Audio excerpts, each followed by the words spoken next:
Hello YouTube, my name's Nero, and today we have some Call of Duty Advanced Warfare, and the time has come. The time has come to actually enter Prestige. Enter 4th Prestige. I've been 3rd Prestige for quite a long time. It took me almost a month to get through the entirety of this Prestige. I gotta say, I was not enjoying the game a whole lot because of the Ball 27 and just how overused that gun was. But since the new update has come out, I've actually been a bit more inclined to actually want to play this game because, you know, the Ball 27 is not as overused now. There's some new changes to the game. I think that's pretty interesting. So now I'm back on the horse on Prestige and leveling up, having a whole lot of fun. So let's go ahead and get into this and let's look at some stuff here. I told you guys in the last Prestige video that I would do my best to go ahead and not use like the Ball 27. Like I wanted to start using like some of the weaker guns in the game, and I definitely ended up doing that. So let's go ahead and check out the combat record. KD took a hit. KD took a giant hit using these bad guns, man. If there's one thing I wish this game really had, well, I guess there's a few things I really wish this game had, but there's one thing I would really like for them to have actually added to the game was in the combat record, the ability to see what weapon you die to the most. Like the original Black Ops' combat record, you had the ability to see that. You could see what guns the community was using more than the other ones, right? You could see that. I really just want to know how many times I've died at Ball 27. I just want to know so bad. But 1.8 KD, 0.47 win-loss. They did update the game so that the win-loss glitch is no longer here, so it's going to be a slow climb to be able to get my win-loss ratio back to somewhere semi-respectable. So it's at 0.47 right now. It's a bit better than what it was, you know, last Prestige video, but we got it 1 day and 4 hours played. I'm entering 4th Prestige, so you definitely rank up really quickly in this game. Let's go ahead and look at the game modes. These are the game modes I play the most: kill, confirm, domination, and search and destroy. Now keep in mind the search and destroy stat is not exactly accurate. Search and destroy is in fact my most played game mode, but since they did not actually track any of the things after you prestige, you know, I couldn't. It didn't show it for me because I didn't have a single game of Search and Destroy played during my non-prestige. It didn't track them at all after I had prestige. So I have actually played more Search and Destroy than any other game, but you see the win-loss ratios are still glitched here. I have lost games, I promise you, but according to this, half the game modes I've just never lost a game, or I've only lost one game. Let's look at the weapons here. This is what I really wanted to show off in this video. Is the weapons I'm trying to use and trying to have a lot more fun with as compared to using your more traditional weapons. So the Ball 27 here is still my #1 weapon, but if you compare that to my 3rd Prestige video, I barely got any kills with it this Prestige. I never actually made a class with it. It was always just picking the gun up and when I was out of ammo and stuff like that. The HBR A3 here is still my favorite assault rifle in the game. Slowly but surely is going to end up passing the Ball 27, but I haven't really been using it a whole lot. The AK-12 haven't really been using a whole lot, but it's still up there in my combat record. But these are the guns I've been using throughout the majority of this Prestige. These 4 weapons right here. So we got the KF5, which is, I love this gun, man. It reminds me a lot of the MP5 from the prior Call of Duty games, like the MP5 from Call of Duty 4, the MP5K in the way from Modern Warfare 2 and Black Ops and stuff like that, or even the MP5 from Modern Warfare 3. The way it looks and the iron sights of it and stuff, I really think that's a cool thing, so I'm really digging the KF5, and it's very powerful. So that's nice.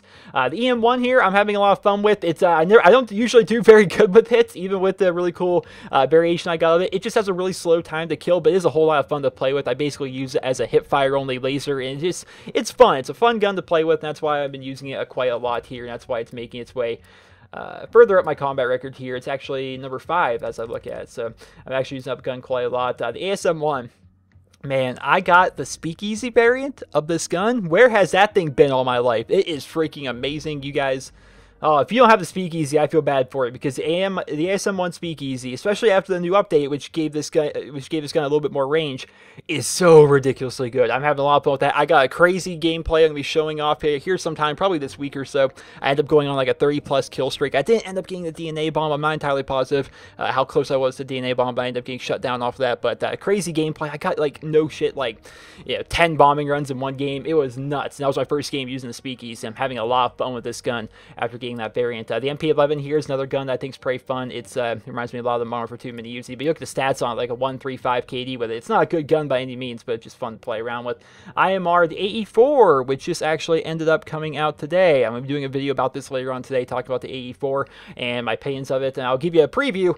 It's not that great of a gun, but we'll be talking about that later on in more detail in a video going up later on today. We have the SN6, and basically here are the rest of the guns that I don't really end up using a whole lot. We got the Exo launcher here just to show it. I basically only use Semtexes as my grenade. I have been throwing around a little bit here. I have been using the spike drone. No, not spike drone. Where is it? Where is it? Does it not track it? I'm very confused right now. Real quick, let's just go to my create class. I'm very confused. Tracking drone. Does it not show the tracking drone in the combat record if you go to the exo launcher? Or am I just blind and don't see it? Yeah, the tracking drone isn't here. I know I wasn't going crazy, but I've been trying to use the tracking drone a little bit more. That thing is definitely a whole lot of fun. Score streaks, of course, with the brand new updates, a lot more people are able to get kill streaks very easily. So as a result of that, I'm getting them easily as well. We got UAV, system hack, and bombing run, like I made in my video. Basically the best kill streak setup. Even though, you know, the number of kills you get for a bombing run is not exactly a ton, usually you're guaranteed at least 1 kill with it, and you can get anywhere between 1 and 6. I've seen 6-man bombing runs in ground war, so those things are definitely very great. Definitely the best kill streak setup in the game, in my opinion, is running these. But I've still ran, you know, the other ones as well, but you know, those are just the ones I like the most. And here are all my medals, which I don't feel like going through all these medals. I really don't. I did end up, see right here, I ended up getting the 30 kill streak, but I didn't end up getting the DNA bomb, which sucked. But yeah, that was pretty cool. That is, I suppose that would be all I really would like to show in a prestiging video. So I guess there's nothing else to do besides go in there and actually prestige, if I can find it. There it is. Let's enter prestige here. Enter prestige level 4 to continue your progress in public match. Reset your challenge rank and unlocks for a bit of prestige. For this, you'll gain a prestige rank icon, calling card, player gear, and a permanent unlock. Your armory will remain along with the calling cards and the emblems you've seen before. We've all seen this before. We have. Everything you've unlocked, including weapons, experience, challenges, will be reset. You'll have to rank up to reacquire them. Only your calling cards, emblem icons, weapon camo challenges, and armory items will be unaffected. Let's choose a permanent unlock here. What's weird is, do I get the AE4 right away? It says I can't permanently unlock it, so I would assume so. So what I'm going to do, just because there's not really anything else in this game I really would like to unlock right away, I'm going to take the ASM1 because I like that thing. I like it a whole lot. There's no going back. All right. We are now entering 4th prestige, ladies and gentlemen. It's another bowl. It's a bowl. And also, oh, Sentinel Recon. It's so cool. Not really. I like my medic. I'm still working on getting my entire medic loadout here. Where in the world do I keep messing up where I'm going? Customization. This is my medic setup. I like it. I need the exosuit. If I get the exosuit and the gloves, I suppose I'll be happy. But this is the way I like to rock it. I like the way this looks. But either way, I hope you guys all enjoyed this video. And if you did, please be sure to leave a rating where you guys feel the video deserves. Of course, let me know in the comments, what prestige are you guys right now? I know I'm behind the game a little bit, just now entering 4th prestige. But I promise you, I'm going to catch up to some people. You look at Cardinal and Vox down here. These guys have been no life and search and destroy together. But for me, I just don't enjoy playing the game unless I have a full party. So I haven't really been playing nearly as much as them. But what prestige are you guys? Let me know about that. I hope you guys all enjoyed the video, and if you did, please be sure to leave a rating. Hope you guys all have a wonderful day.